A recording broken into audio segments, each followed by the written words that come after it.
Oke, selamat malam Pak Adi, selamat malam teman-teman semua. Kita berjumpa lagi dalam acara Life Transformation with Adi Wigunawan. Topik malam ini adalah kupas tuntas hipnosis dan hipnoterapi. Ini adalah satu topik yang sangat menarik karena banyak ditanyakan juga oleh teman-teman. Ada yang banyak masuk ke kolom komentar dan kolom saran yang kami terima sehingga topik hari ini kami bawakan. Jadi sehingga setelah malam hari ini, tidak ada keraguan lagi tentang hipnosis dan hipnoterapi atau pandangan-pandangan yang kurang tepat tentang hipnosis dan hipnoterapi. Sehingga teman-teman ataupun barangkali ada kenalan keluarga yang ingin mengatasi berbagai permasalahan emosi dan mental, dapat mengikuti hipnoterapi, menjalani hipnoterapi dengan pandangan yang terang dan jelas. Seperti biasa, pembicara kita, speaker kita malam ini adalah Dr. Adi Wigunawan, CCH.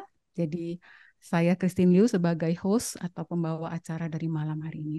Seperti biasa malam hari ini kita akan berbincang dengan Pak Adi, kemudian kita juga akan tanya jawab. Jadi teman-teman silakan kalau teman-teman ada pertanyaan, layangkan pertanyaan Anda di kolom chat dari YouTube Live yang Anda hadiri atau Anda tonton malam hari ini. Sambil saya juga akan berbincang dengan Pak Adi tentang hipnosis dan hipnoterapi. Oke, sekali lagi selamat malam Pak Adi. Selamat malam, Christine. Gimana kabar? Bagus? Baik Pak Adi. Pak Adi juga baik kabarnya?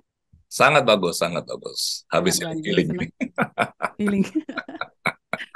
Senang sekali kita bisa berjumpa lagi malam ini, terutama kita bertemu untuk mengedukasi teman-teman. Oke, kita langsung aja ke Pak Adi ya. Kita Yes. langsung ke topik kita. Jadi ada pertanyaan-pertanyaan yang sudah saya kelompokkan dari berbagai pertanyaan yang sudah masuk. Kita mulai dulu dari pertanyaan paling dasar yang paling sering ditanyakan tentang hipnoterapi. Kita mulai dari definisi hipnoterapi. Sebenarnya apa sih definisi hipnoterapi itu, Pak Adi? Kalau kita bicara hipnoterapi ya, ini kan terdiri dari dua kata kan, hipnosis dan terapi. Jadi hipnoterapi itu definisinya adalah terapi dilakukan dengan teknik apa saja ya. Boleh teknik apa saja, tapi syaratnya harus ada kondisi hipnosis. Jadi ada kondisi hipnosis, dilakukan terapi, maka ini disebut dengan hipnoterapi. Nah, sekarang kondisi hipnosis ini apa sebenarnya? Karena ada orang yang berpikir hipnosis ini sama dengan tidak sadar, atau tidur, atau sudah nggak bisa mendengar suara dari sekitar, ya. Sebenarnya tidak seperti ini. Hipnosis ini definisinya adalah sebenarnya ini kondisi kesadaran. Bercirikan pikiran sadar itu rileks. Fungsi kritis logis dari pikiran sadar ini menurun. Sehingga pesan-pesan mental yang disampaikan kepada pikiran bawah sadar ini menjadi sangat mudah diterima. Karena dalam kondisi seperti ini, pikiran bawah sadar sangat reseptif. Nah, jadi sudah jelas ya, hipnoterapi seperti ini definisinya. Oke, terima kasih Pak Adi. Bisa Pak Adi jelaskan lagi tentang pikiran logis yang menurun ini? Karena mungkin satu frasa ini menakutkan bagi teman-teman ya. Kalau kondisi logis pikiran saya menurun, jangan-jangan ini bahaya nih buat saya nih, gitu. Apakah saya kehilangan kesadaran? Karena banyak banyak asumsi seperti itu, Pak Adi. Silakan Pak Adi. Ya, jadi begini, dalam kondisi sadar normal seperti sekarang ini kan, kita bisa berpikir kritis, kita bisa melakukan analisis, kita bisa misalkan orang berkata sesuatu, kita bisa bilang, enggak tuh rasanya enggak seperti ini. Jadi fungsi pembanding sebenarnya, fungsi kritis logis ini sebenarnya adalah sebuah fungsi pembanding. Jadi ada sebuah data yang akan diterima oleh diri kita, sebelum data ini masuk ke dalam diri kita, itu akan dibandingkan oleh fungsi ini dengan data yang sudah ada di pikiran bawah sadar, di memorinya kita. Nah, fungsi ini sangat penting dalam proses kehidupan sehari-hari. Akan tetapi, dalam proses hipnoterapi, fungsi ini tidak boleh bekerja semaksimal seperti yang dalam kondisi normal. Kalau sampai misalkan loh ya, apapun yang dikatakan oleh si terapis itu selalu dianalisis. Ini maksudnya apa ini? Ini maksudnya apa ini? Maka orang ini tidak bisa uh, mencapai hasil optimal. Kenapa? Karena dia dominan ada di pikiran sadar sebenarnya. Sementara kalau kita terapi dengan hipnoterapi ya, itu kita beroperasi di pikiran bawah sadar. pikiran sadarnya tetap aktif, hanya sebatas mengetahui.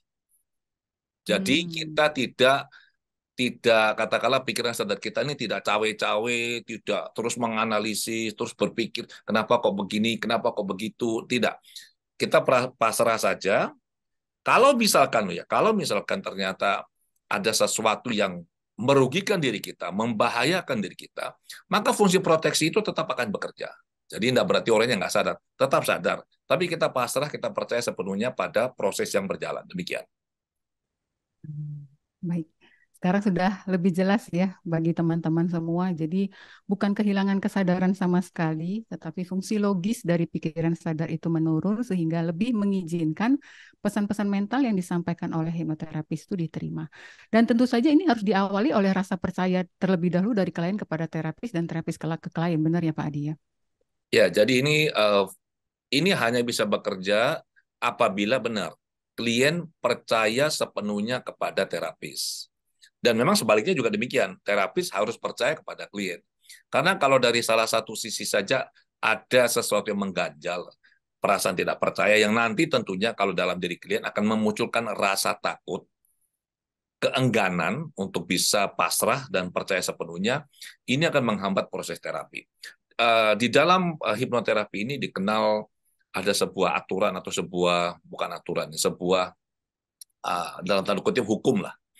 Jadi seorang klien ini dia akan masuk ke kondisi hipnosis sedalam yang dibutuhkan untuk menyelesaikan masalahnya, dan dia akan bertahan sedangkal mungkin untuk bisa menjaga atau mempertahankan keselamatan atau kesejahteraan dirinya dia. Jadi kalau seorang klien tidak percaya sepenuhnya kepada terapis, dia tidak akan bisa masuk kondisi relaksasi pikiran atau kondisi hipnosis yang sangat dalam. Jadi ini menjadi sebuah hambatan yang sangat besar dalam proses terapi nantinya. Oke. Jadi boleh dikatakan kondisi hipnosis yang akan dialami oleh setiap orang itu sebenarnya kondisi yang sangat aman sekali ya Pak Adi ya. Karena dia Kondisi yang tidak alamiah. akan kondisi alamiah dan sangat aman untuk si klien ini untuk mengalami kondisi hipnosis karena toh masih ada fungsi untuk proteksi yang masih akan dijalankan oleh pikiran bawah sadarnya. Demikian ya Pak Adi ya. Ya, benar. Jadi ini sangat aman. Oke. Tadi ada satu statement Pak Adi yang cukup menarik sehubungan dengan eh, kondisi hipnosis tadi, bahwa pikiran sadar yang tadinya berfungsi untuk berpikir logis, fungsi logisnya itu menurun, tetapi fungsi pikiran sadar itu berfungsi untuk menyadari. Demikian ya. Ya. Artinya dalam kondisi hipnosis orang ini tetap sadar tentunya. Dia menyadari untuk mengetahui, menyadari lingkungannya apa yang terjadi, termasuk hal-hal yang terjadi di dalam pikirannya atau mentalnya. Benar ya Pak Adi ya? Ya, jadi dalam proses ini kita tetap sadar, klien tetap sadar, dan dia sebenarnya tahu apa yang terapis katakan pada dia, apa yang terjadi di sekitarnya dia. Misalkan nih, ada suara-suara di luaran dia tahu kok. Hanya karena dia mengerti ini adalah proses terapi, dia tidak lagi terlalu fokus pada hal-hal yang di luar dirinya dia. Jadi apa yang terapis sampaikan dia tahu, dia sadar sepenuhnya. Dan kita butuh pikiran sadar ini untuk tetap bisa aktif walaupun porsinya sudah sangat menurun ya. Mengapa? Karena kalau pikiran sadar tidak aktif, sama seperti kalau kita tidur, ini kan kita nggak bisa komunikasi. Ditanya apapun kita nggak bisa dengar, dan kita nggak bisa jawab. Jadi ini sebuah pemahaman yang kurang pas selama ini yang memang berada di masyarakat. Mereka berpikir bahwa kondisi hipnosis ini sama dengan tidur atau tidak sadar. Yang benar adalah tetap sadar, sesadar-sadarnya. Belakangan ini di saya, pengalaman saya dengan klien-klien, ini muncul fenomena yang menarik Pak Adi. Kalau dulu orang takut sekali, dia turun sangat dalam sehingga menjadi tidak sadar. Justru kalau sekarang ini banyak yang kepingin, Bu Christine, aku pengennya dibikin nggak sadar sama sekali. Pokoknya begitu aku sadar, masalahku sudah hilang gitu. Aku sudah sembuh total. Bisa nggak sih sebenarnya seperti itu Pak Adi? Jadi klien dihipnosis sangat dalam, dibuat benar-benar nggak tahu apa yang dilakukan, proses terapi seperti apa, bangun-bangun, sembuhlah pokoknya. Bisakah seperti itu? Nggak bisa, nggak bisa. Jadi sebenarnya gini, proses terapi ini adalah proses yang sifatnya dua arah sebenarnya. Jadi bukan Hmm. bukan apa yang dilakukan oleh terapis kepada si klien, tapi apa yang terapis dan klien bersama-sama lakukan untuk mengatasi masalahnya. Sama halnya dengan kondisi hipnosis ya. Jadi kondisi hipnosis ini bukan sesuatu yang terapis lakukan kepada klien, bukan. Karena sebenarnya secara alamiah, setiap individu, kita semua ini, kita bisa masuk ke kondisi hipnosis yang sangat dalam secara alamiah. Jadi kita punya kemampuan ini. Satu contoh misalnya, pernah kan kalau kita misalkan lagi cari kunci, cari kacamata atau cari barang, barangnya ada di depan tapi kita nggak melihat. Ya. Saat itu kan kita sadar kan. Nah, kondisi ini disebut dengan negative visual hallucination. Jadi barangnya ada, tapi kita nggak bisa lihat. Ini sebuah kondisi hipnosis yang sangat dalam sebenarnya. Ada lagi misalkan pada saat kita lagi fokus kerja ya, dipanggil, ya suaranya seolah-olah itu kayak nggak ada gitu. Kita mengabaikan. Nah ini kondisi yang sangat fokus. Ini kondisi hipnosis. Sesuatu yang ada, suara, tapi kita nggak dengar, karena kita begitu fokusnya, kita mengabaikan. Ini disebut dengan negative visual, negative auditory hallucination ya. Jadi itu kondisi sebenarnya kita masih sadar kan, sadar Ya. sesadar-sadarnya. Jadi dalam proses terapi, kondisi hipnosis ini dicapai bukan karena si terapis begitu pintarnya, begitu lihainya, bisa menghipnosis si klien, tapi sebenarnya si terapis ini atas persetujuan klien, dia menuntun, mengajak si klien dengan dia membacakan skrip, dia menuntun klien ini untuk secara sadar dan sukarela bersedia untuk masuk kembali ke kondisi yang sebenarnya klien ini sudah sering alami.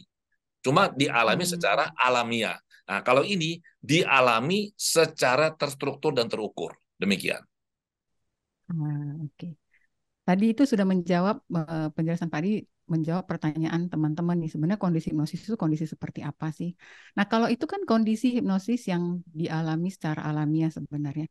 Namun banyak juga yang penasaran Pak Adi. Kalau saya dihipnosis, kayak saya menjalani hipnoterapi dengan terapis, kemudian saya dihipnosis, sebenarnya apa sih yang dialami oleh pikiran saya? Apakah pikiran saya kosong sama sekali? Apakah saya menurut menjadi sangat menurut sekali, atau pikiran saya itu masih bisa memproduksi gambaran-gambaran mental yang berasal dari ingatan-ingatan atau gambaran-gambaran yang diarahkan oleh terapis. Sebenarnya seperti apa kondisi pikiran seseorang yang dengan terstruktur tadi dibimbing untuk mengalami kondisi hipnosis. Jadi begini, dalam dalam kondisi hipnosis kan sekali lagi orangnya tetap sadar kan. Klien ini tetap sadar, ya. Nah, dalam kondisi tetap sadar ini tentu saja pikiran masih bisa menghasilkan pemikiran-pemikiran, bentuk-bentuk gambaran mental tertentu ya, atau memori-memori tertentu muncul. Bedanya adalah dalam proses terapi, um, terapis ini bersifat sebagai navigator. Jadi dia yang mengarahkan pikiran klien. Nah, coba kamu ingat ini. Oke, apa yang kamu rasakan? Coba ceritakan pada saya. Ya, nah kalau seperti ini bagaimana? Jadi ibaratnya si terapis ini pegang petanya. Jadi dia mengarahkan, Hmm. oke ke sini, ke sana. Dan si klien ini nanti akan muncul dalam pikirannya dia gambaran mental. Misalnya ada sesuatu yang mengakibatkan simptom saat ini, misalkan dia ini orang yang tidak percaya diri.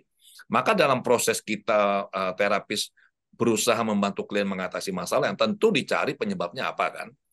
Tidak mungkin ada asap kalau nggak ada api, tidak mungkin. Jadi untuk setiap akibat pasti ada sebab. Simptom adalah akibat, kita perlu cari sebabnya. Nah, dalam proses kita mencari sebab ini di pikiran bawah sadar, lebih mudahnya adalah kita mencari memori kejadian yang membuat si klien ini menjadi tidak percaya diri, tentu nanti akan muncul gambaran mental. Ya, Hmm. dia bisa kembali ke masa kecil, misalkan ke usia 5 tahun, dan benar-benar dia berperilaku, berpikir, bersikap, ya cara bicaranya ya seperti anak 5 tahun. Jadi dia tetap aktif, sesadar-sadarnya dia tetap aktif. Nah, ini ada pertanyaan nih Pak Adi dari sudah mulai masuk pertanyaan dari kolom chat kita. Dari Bapak Rohmansyah, ukuran sadarnya apa waktu di terapi? Jadi mungkin masih ada kebingungan ya dan tentang peranan dari pikiran sadar yang katanya masih aktif saat kondisi hipnosis atau mengalami kondisi hipnosis. Jadi ukuran sadarnya begini. Misalkan ya, saya diterapi oleh Christine. Terus waktu saya dibantu untuk mencari akar masalah saya, tiba-tiba terungkap suatu kejadian yang saya tidak mau orang lain tahu. Selama ini saya tidak pernah cerita. Mungkin ini sesuatu yang saya rahasiakan atau ini sesuatu yang sifatnya aib menurut saya, misalkan seperti ini. Maka dalam kondisi hipnosis yang sangat dalam ini pun, saya bisa tidak mau mengungkapkan informasi ini kepada terapi saya. Saya bisa saja bilang, nggak tahu. Atau saya bilang, nggak ingat. Atau dibilang lagi, nggak ada yang keluar di memori saya. Jadi, saya bisa punya kontrol dan saya bisa berbohong loh pada terapis. Sedemikian mampunya kita dalam kondisi hipnosis yang sangat dalam pun, kita kalau mau bisa bohong kepada terapis loh. Tapi, nah ada tapinya. Bukan untuk ini kan tujuan orang ketemu kita sebagai terapis kan. Ya. Jadi kalau orang sudah punya masalah, dia datang ke terapis, tentu dia ingin dibantu untuk menyelesaikan masalahnya. Maka berdasarkan rasa percaya yang dimiliki oleh si klien terhadap si terapis, dia bersedia mengungkap hal-hal yang memang perlu diungkap kepada si terapis agar si terapis ini bisa membantu menavigasi pikirannya si klien ini untuk bisa mencapai resolusi trauma yang terbaik untuk si klien. Ya. Atau bahkan jika misalnya si terapis ini menanyakan pertanyaan yang sebenarnya tidak ada hubungannya dengan masalah yang hendak diatasi. Misalnya tiba-tiba si terapis ini iseng menanyakan PIN ATM. Ya tentu ini si klien masih punya kontrol penuh untuk tidak menjawab. Kecuali klien ini datang karena memang ingin mencari nomor PIN ATM-nya yang dia sudah terlupakan olehnya. Maka tentu pertanyaan ini akan dijawab oleh pikiran bawah sadarnya, data ini akan dikeluarkan dan pikiran sadarnya akan menjawab untuk si klien ini. Demikian ya Pak Adi ya. Yes, benar sekali, tepat sekali. Ini yang bicara pasti adalah seorang yang sangat mengerti soal terapi ya. Saya tahu Christine jam terbangnya sudah sangat tinggi. Sudah praktik berapa tahun ya Christine ya? Saya dari 2009, berarti ini tahun ke-14 saya Pak Adi. Tahun 14 ya. Saya ingat dulu itu sedikit kilas balik. Jadi saya ke Medan, pertama kali ke Medan diundang oleh temannya Christine, terus Christine menentang saya ke Medan, katanya, wah ini Pak Adi mau bicara seminar hipnosis ini sesat ini ya. Dan saya ingat kita makan malam di salah satu restoran, Ria kalau nggak salah ya, Restoran dia. restoran Ria. Dan saya ingat betul itu, di momen itu kan ada dua meja, saya duduk di sini, Christine di meja satunya, dan saya hanya bilang sama Christine, kamu lengket di kursi, tidak bisa berdiri. Dan lengket di kursi.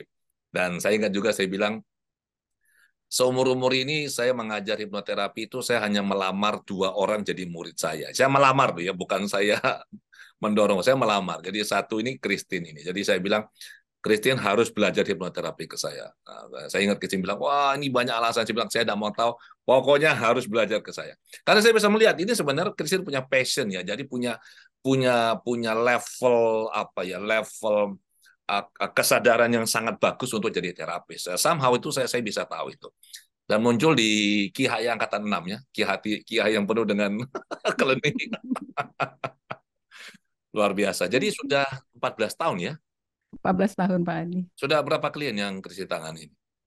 Mungkin sekarang sekitar 4.000 sudah ya. Aduh, udah boleh Berjalan modal 5 ya, udah boleh modal ya. Wah, sudah lebih-lebih Pak. Kalau 4.000 klien ini, wow, itu jam terbangnya sudah luar biasa ini ya. Jadi saya sangat salut ya, dan ini yang saya sangat respect, Christian konsisten benar melakukan ini sampai sekarang. Dan saya dengar sekarang Christian juga praktek di Jakarta, benar ya? Ya, mulai di Jakarta, mulai dari Oktober kemarin. Oktober Jadi kemarin. saya agendakan hampir setiap bulan saya ke kota Jakarta. Juga karena terima kasih juga untuk teman-teman yang percaya pada saya. Jadi selama pandemi, musim pandemi, kita berdua dengan Pak Adi, dengan rekan-rekan sejawat yang lain aktif mengedukasi masyarakat tentang hipnoterapi. Jadi teman-teman lebih sadar tentang hipnoterapi dan manfaatnya. Kemudian dari beberapa Jadi banyak teman-teman yang dari luar Pulau Jawa kayak Kalimantan, Sulawesi, kalau mau datang ke Medan kan terlalu jauh gitu. Jadi Oh, saya jauh bilang banget. kita ketemu di tengah-tengah aja gitu. Jadi Ya gitu inilah tiketnya ini mahal kan. lagi. Tiketnya mahal lagi Iya. ke sana. Ya saya Sekarang ada beberapa mm, calon klien saya domisili di Surabaya, tapi minta jadwal saya kan, aduh saya bilang jadwal saya ini belum memungkinkan untuk bantu Anda karena antrian kan cukup panjang dan mereka bilang saya mau minta dibantu Ibu Christine. Saya bilang ya silakan ke Medan. Aduh Pak jauh banget.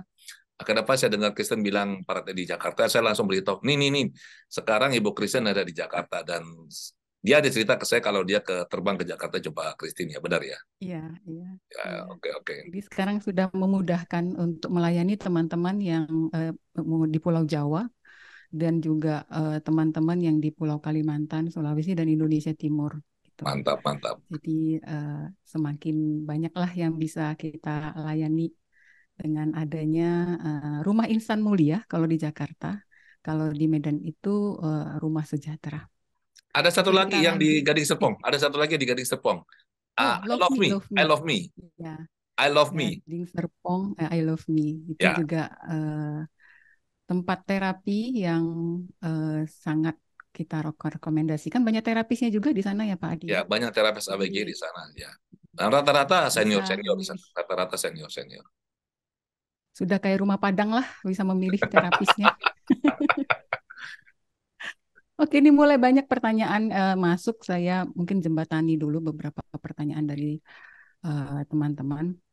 Ini dari Ibu Maharani Sitepu. Selamat sore Pak Adi, Bu Christine. Maaf mau tanya, saya sudah pernah dihipnosis, tapi kita tahu bahwa kita sudah sembuh total atau belum. Cara mengetahuinya bagaimana ya Pak Adi? Ya, terima kasih sebelumnya. Oke, jadi Silakan Pak Adi.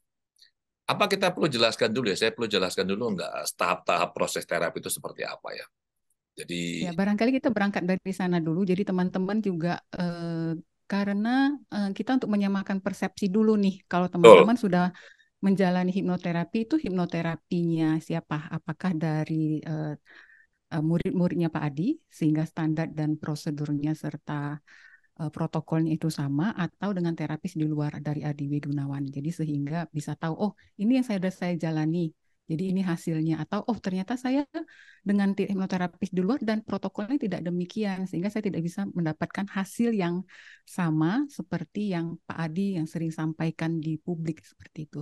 Silakan Pak Adi, kita mulai dari menjelaskan prosedur atau protokol yang dikembangkan oleh Adi Gunawan Institute.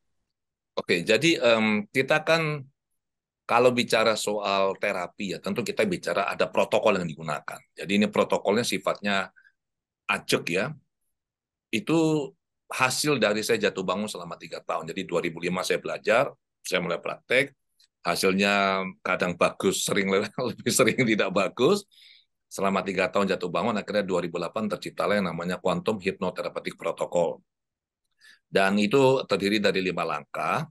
Dan sampai sekarang 5 langkahnya ini tetap, ya 5 tahap ini tetap. Tinggal isinya yang terus disempurnakan, di fine tuning lah, terus di upgrade terus.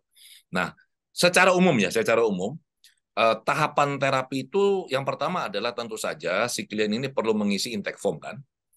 Jadi sebelum dia jumpa terapis di ruang praktek, biasanya dia akan kontak dulu entah stafnya terapis atau di kantornya terapis.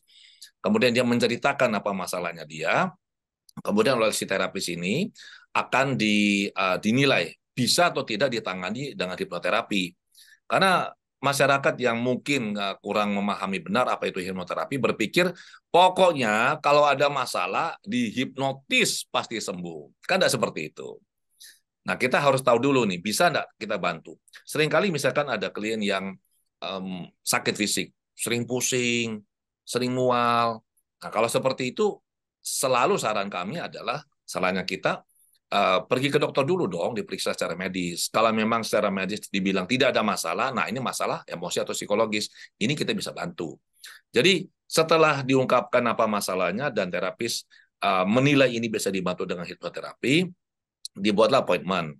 Kemudian sebelum jumpa terapis, biasanya akan dikirim intake form. Jadi semacam form, ada sekitar 4-5 lembar itu, dan itu diisi nama, alamat, nama panggilan, usia, masalahnya apa, sudah berapa lama mengalami masalah ini, apa saja emosinya, itu diisi lengkap itu. Diisi lengkap, kemudian itu dikirim kembali ke si terapis. Nah, setelah si klien jumpa terapis di ruang praktek, maka disitulah mulai dilakukan apa, wawancara dong. Jadi si terapis kan ingin tahu nih sebenarnya latar belakang masalahnya apa, sudah berapa lama klien mengalami, apa yang klien sudah coba lakukan untuk mengatasi ini. Terus kira-kira menurut klien apa sih penyebabnya.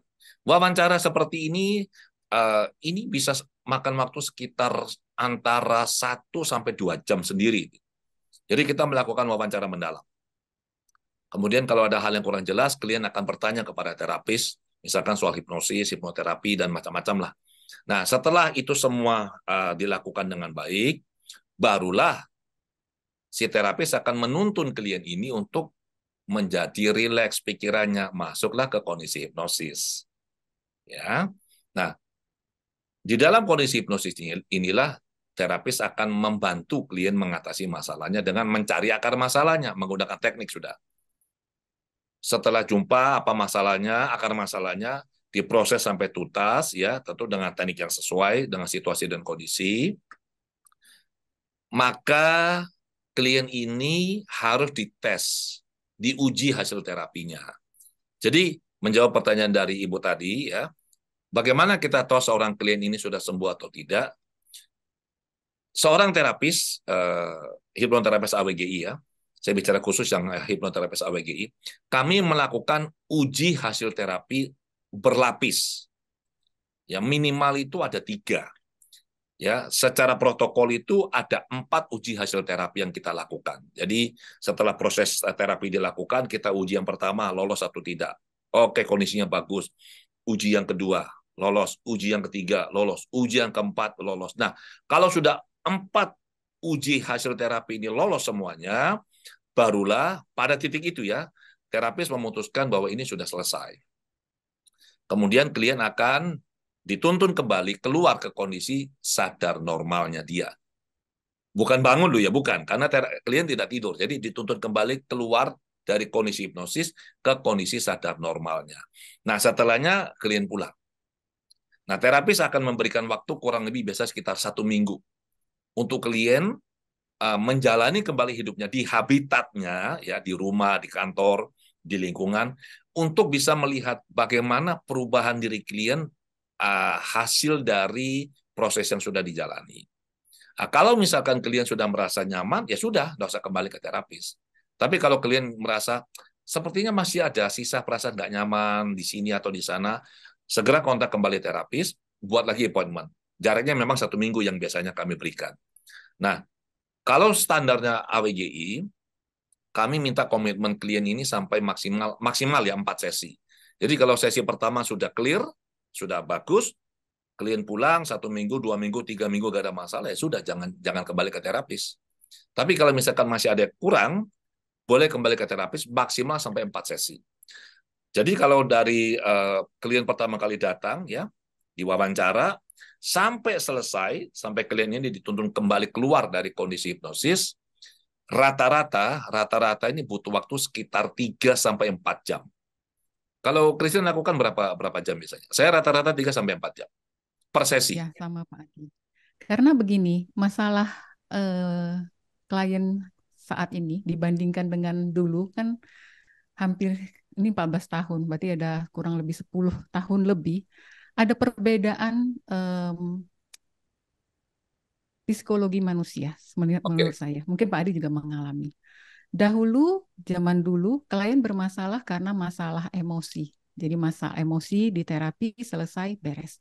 Tapi manusia, orang-orang zaman sekarang setelah 10 tahun atau belasan tahun berlalu, manusia sekarang, orang-orang sekarang bermasalah bukan hanya karena menyimpan atau menumpuk emosi, tetapi juga karena ada sedikit kemunduran dalam hal pengetahuan atau ilmu hidup, Pak Adi. Oh, Nah, jadi dalam proses qualifying ini, kita bukan hanya menggali emosinya, apa yang menyebabkan masalah perilaku atau masalah kesehatan baik fisik maupun mental, tetapi juga memberikan pendampingan atau pengarahan atas ilmu hidup yang orang-orang sekarang ini kurang, kurang sekali. Jadi makanya fase qualifying itu jadi bisa lama. Tidak heran juga di saya, kasus di saya, membutuhkan satu sesi tersendiri hanya untuk memberikan pandangan hidup. Karena menurut saya dari pengalaman, meskipun dunia ini berubah, teknologi sangat canggih, tapi ada satu inti yang tetap yang tidak berubah yang kita semua harus punya, attitude, sikap, ya, kemudian kesabaran dan ada hal nilai-nilai inti itu yang nggak berubah. Nah, itu nggak dimiliki. Jadi sehingga kita perlu memberikan pengarahan kepada mereka. Ya kadang bisa 2 jam, kadang juga bisa satu sesi tersendiri untuk hal ini, sehingga ketika mereka tahu, oh ini loh hidup saya yang ideal tuh harusnya begini. Lalu untuk mencapai ini, apa sih yang kurang? Nah barulah kita, oh ya ini ada faktor emosi dan semuanya, ya sehingga kita bisa terapi. Nah satu hal lagi, mungkin tambahan dari saya sedikit mengenai apakah bagaimana seorang klien itu bisa meyakini bahwa dia sembuh. Ada satu segmen di bagian intake form itu di mana klien diminta untuk mengisi. Klien tuh harus tahu perubahan positif apa yang terjadi apabila dia sudah sembuh. ya, Jadi klien sendiri harus mengetahui nih. Jadi nggak dia kalau dia tidak tahu apa perubahan positif yang dia alami, maka ini sulit bagi dia untuk menjadi titik finishnya. ya, Pertanyaan kedua yang sama pentingnya adalah apa yang terjadi apabila Anda sudah berhasil mengatasi masalah ini? ya. Dua pertanyaan ini biasanya orang sangat sulit untuk menjawabnya karena dia merasa aku kan belum di titik itu. Hmm. Namun pikiran manusia itu kan pikiran yang bisa traveling, menempuh perjalanan ke masa depan, ke masa lalu. Klien harus sudah punya gambaran. Andai kata kalau saya sudah menyelesaikan mengatasi masalah ini, perubahan positifnya apa? Kedua, apa saja yang saya alami? Inilah yang menjadi patokan dia ke depannya setelah selesai terapi.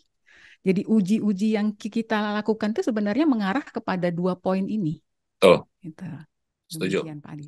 Ya, memang benar yang Christian sampaikan ya.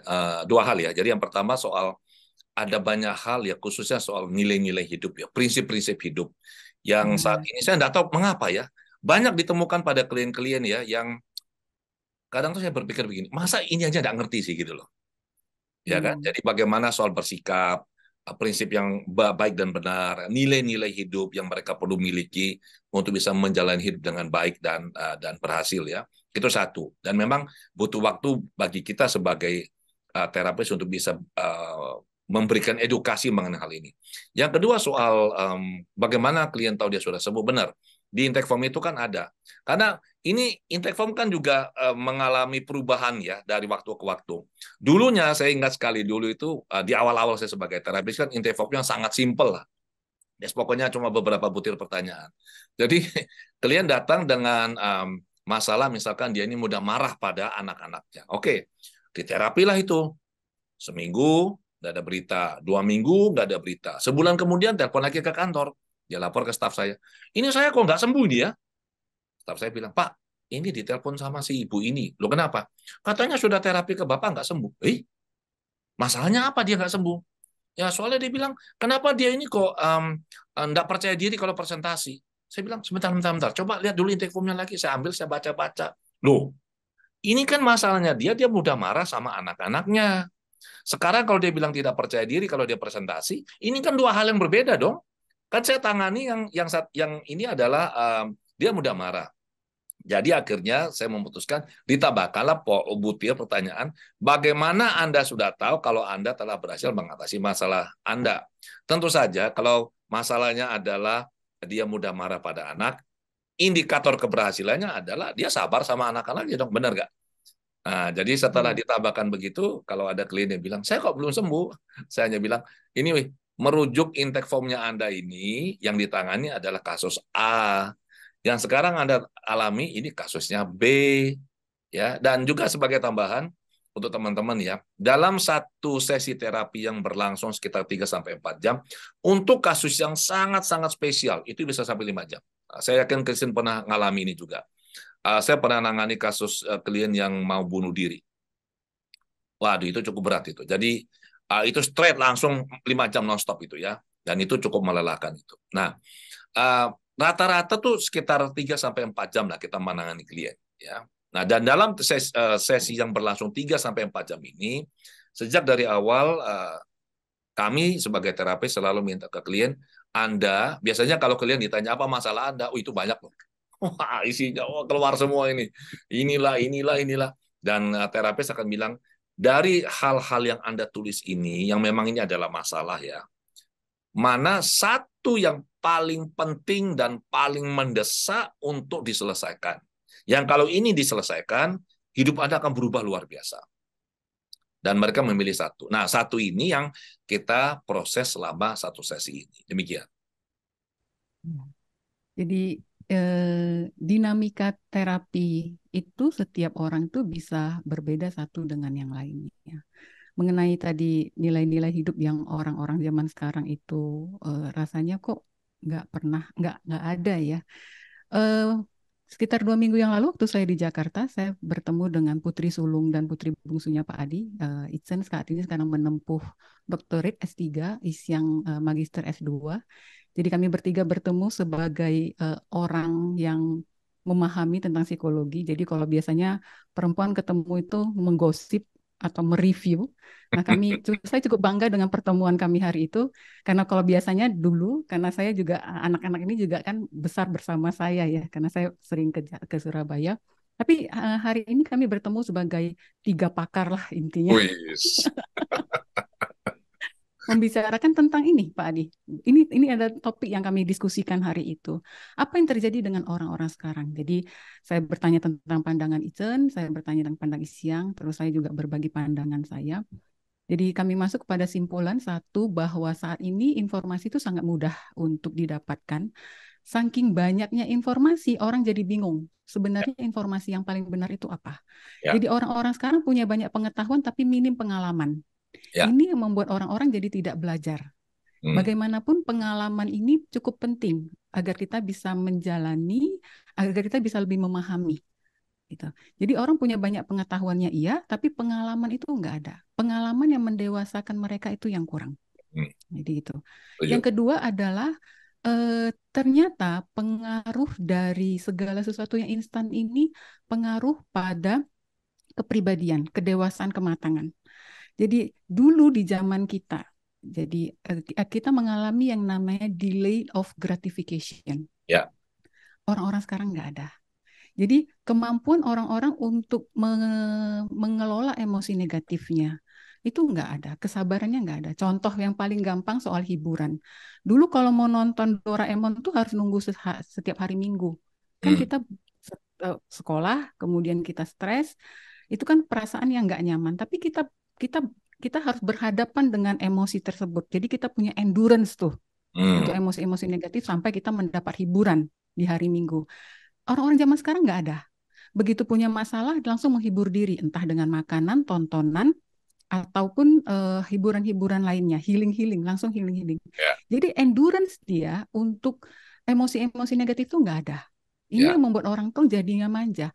Terlepas dari generasi yang muda ataupun generasi yang sudah cukup dewasa sekalipun ini berlaku. Ternyata delayed of gratification ini yang tidak ada atau tidak dilalui oleh orang-orang zaman sekarang ini berpengaruh pada mental Setuju. health, kesehatan mental. Jadi ini Setuju. 2 hal yang menjadi hasil diskusi kami hari itu, Pak Adi. Jadi saya berbagi dengan teman-teman di sini. Wis, mantap ini. Terima kasih kalau gitu, Christine ya. Untung nggak ada jadi diskusi bicara soal tas, ya, sepatu gitu ya.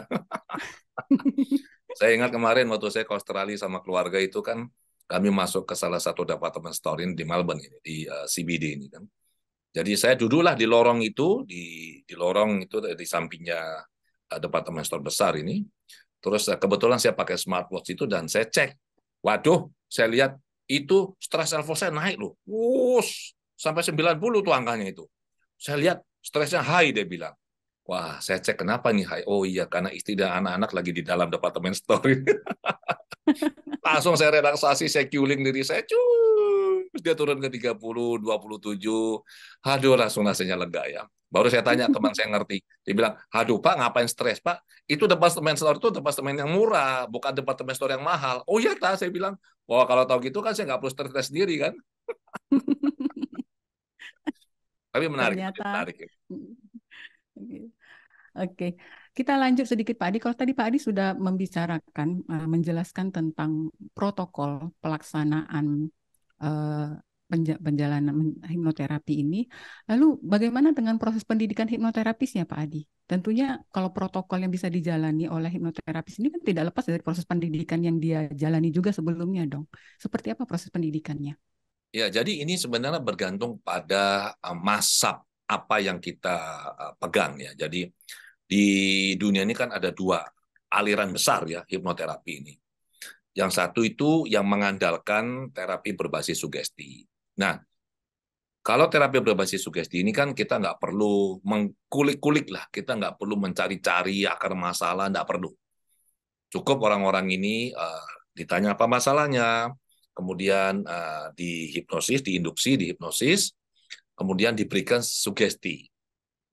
Nah, ini dari apa yang saya temukan di lapangan dan juga dari riset literatur yang saya lakukan dalam proses saya menyelesaikan disertasi saya di UGM ya tahun 2019 lalu, itu memang ada standar yang bervariasi. Ada yang untuk menjadi hipnoterapis ini hanya cukup butuh waktu 1 hari pelatihan, ada yang 2 hari pelatihan, ada yang 3 hari, 4 hari, ada yang 10 hari dan seterusnya. Saya juga melihat mengacu pada standar yang ada di Amerika, Australia dan juga di Inggris, UK ya.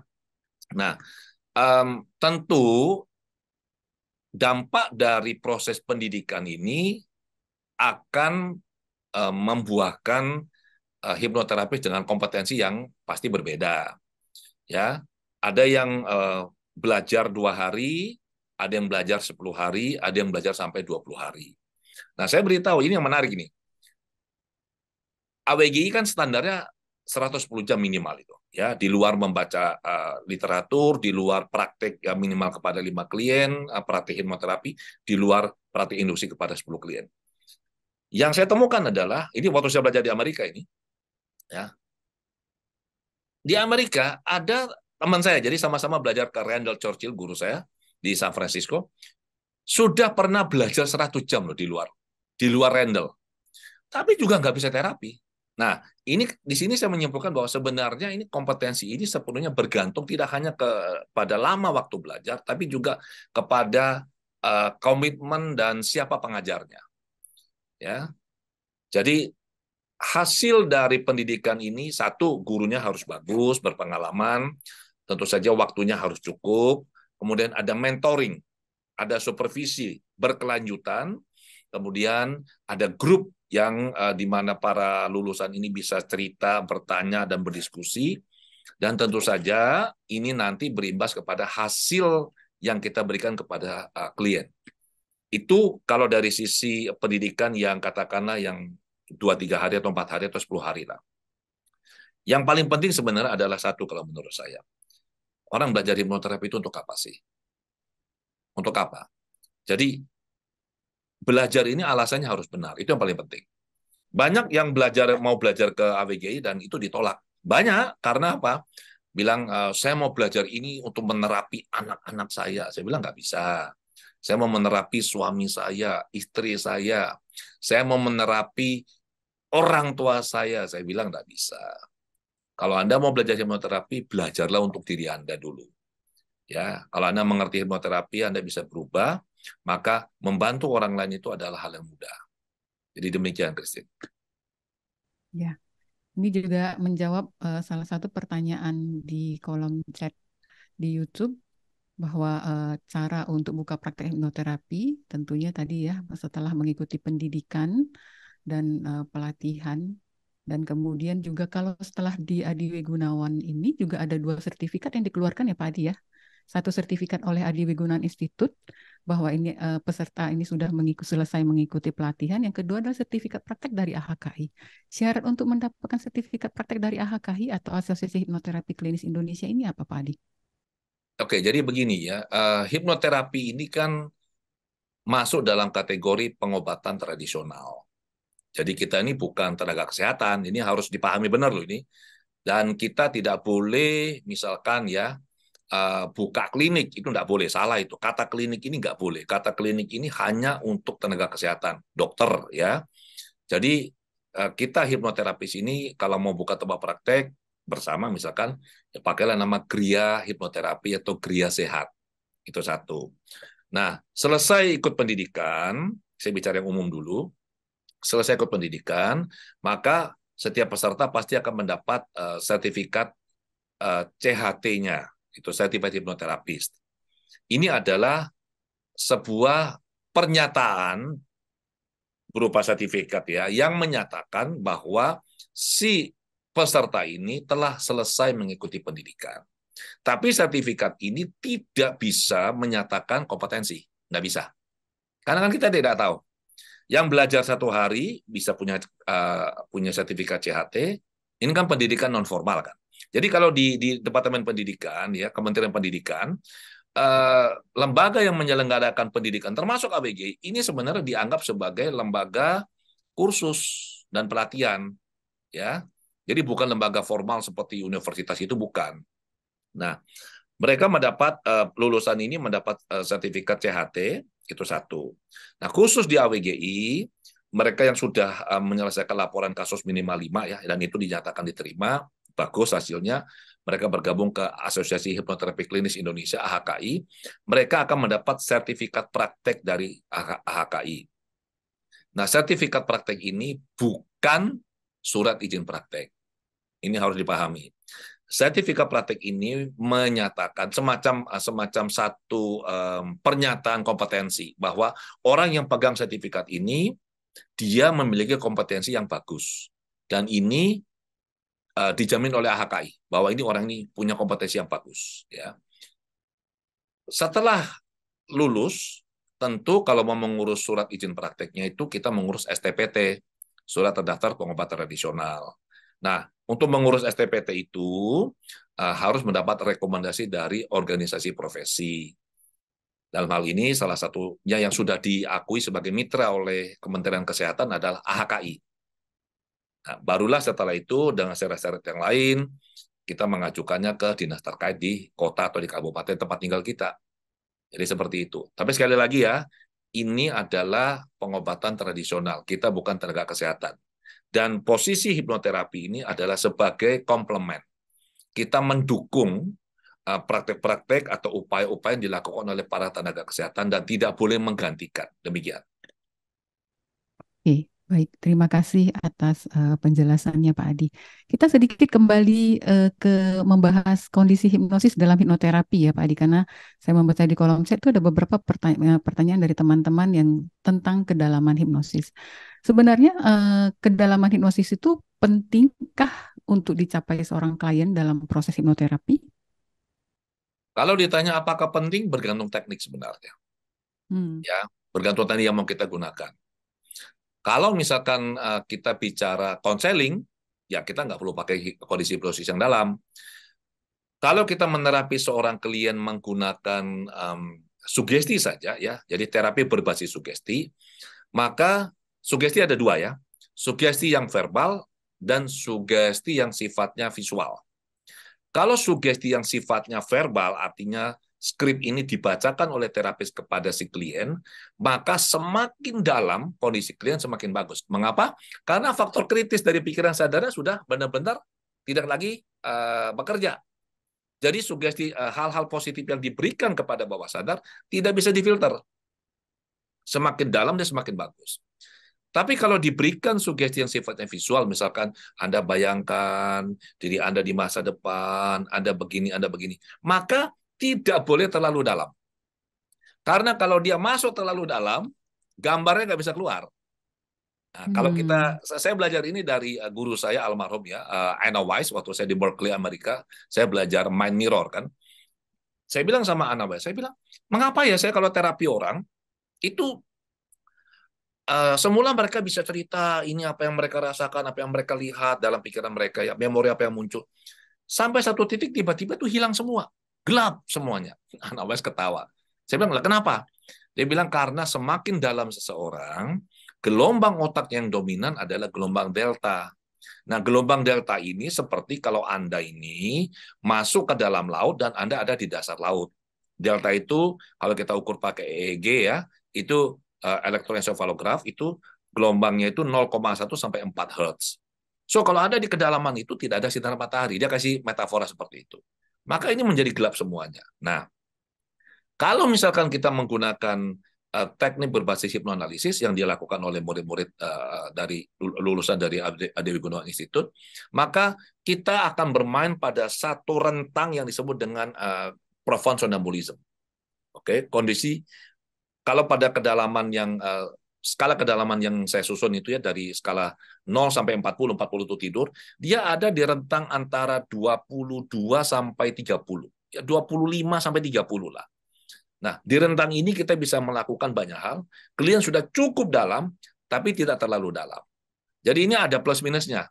Kita harus tahu kita menggunakan teknik apa, dan kita perlu tahu juga bahwa teknik tertentu membutuhkan kedalaman yang spesifik. Dan setiap teknik ini bisa berbeda kedalamannya. Demikian.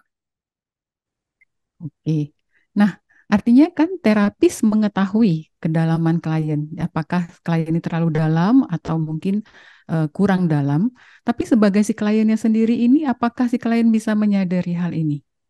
Um, ini Menurut sesuatu pengalaman. yang pertanyaan yang sangat bagus ya, karena di awal-awal saya praktek juga demikian. Ini pertanyaan yang selalu saya tanyakan pada diri saya ya. Nomor satu, bagaimana kita bisa tahu bahwa kita sudah masuk cukup dalam? Itu yang pertama. Kedua, bagaimana kita bisa tahu bahwa klien itu sudah mencapai kedalaman yang kita inginkan, yang dibutuhkan untuk mencapai hasil terapi optimal. Maka teknik adalah hal yang dipraktekkan oleh seorang terapis dan yang dialami oleh seorang klien. Jadi seorang hipnoterapis tidak akan cerita kepada klien, oh kamu sekarang di kedalaman berapa? Tidak. Itu hal yang tidak kita lakukan itu ya.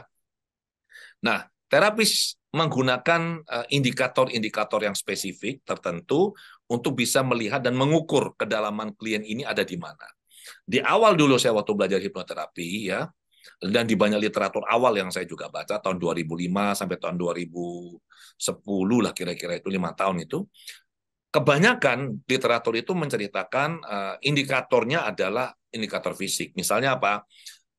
Napasnya melambat, ritmik, terus pupil mata itu melebar begitu kan, kemudian wajahnya ini datar, suaranya berubah, terus kalau ditanya itu ada jeda untuk menjawab, ya badannya berat, malas bergerak. Itu semua indikator yang sifatnya fisik. Dan ternyata tidak berlaku untuk semua orang. Tidak berlaku. Ada dua tipe sugestibilitas ya. Yang pertama adalah yang sifatnya physical, yang satu sifatnya emosional. Ya, sugestibilitas emosional itu tidak berarti orangnya emosi, tidak. Jadi ini hanya sebuah penamaan. Orang-orang yang sugestibilitasnya fisikal, ya lebih dominan yang sifatnya fisik, ini yang akan kelihatan ini ciri-ciri yang tadi saya sebutkan ini, napas yang melambat, ritmik, badannya itu rileks, berat dan segala macam. Tapi mereka klien-klien yang sugestibilitasnya itu dominan yang sifatnya emosional, itu yang orang-orang yang kritis ya, kritis logis ya, itu tidak menunjukkan indikasi ini. Maka setelah dari banyak literatur yang saya pelajari, saya jumpa satu solusi untuk bisa mengukur kedua-duanya. Digunakanlah indikator mental. Nah, indikator mental ini yang kita cek di dalam diri klien. Dia mengalami nggak? Kalau dia mengalami indikator mental ini, misalkan dia mengalami amnesia kah, dia mengalami hipermnesia kah, atau dia mengalami distorsi waktu kah. Nah, berdasarkan fenomena mental ini, kita bisa dengan presisi mengetahui, oh, sekarang si klien ini sudah berada di kedalaman ini. Nah, seperti itu, Christine.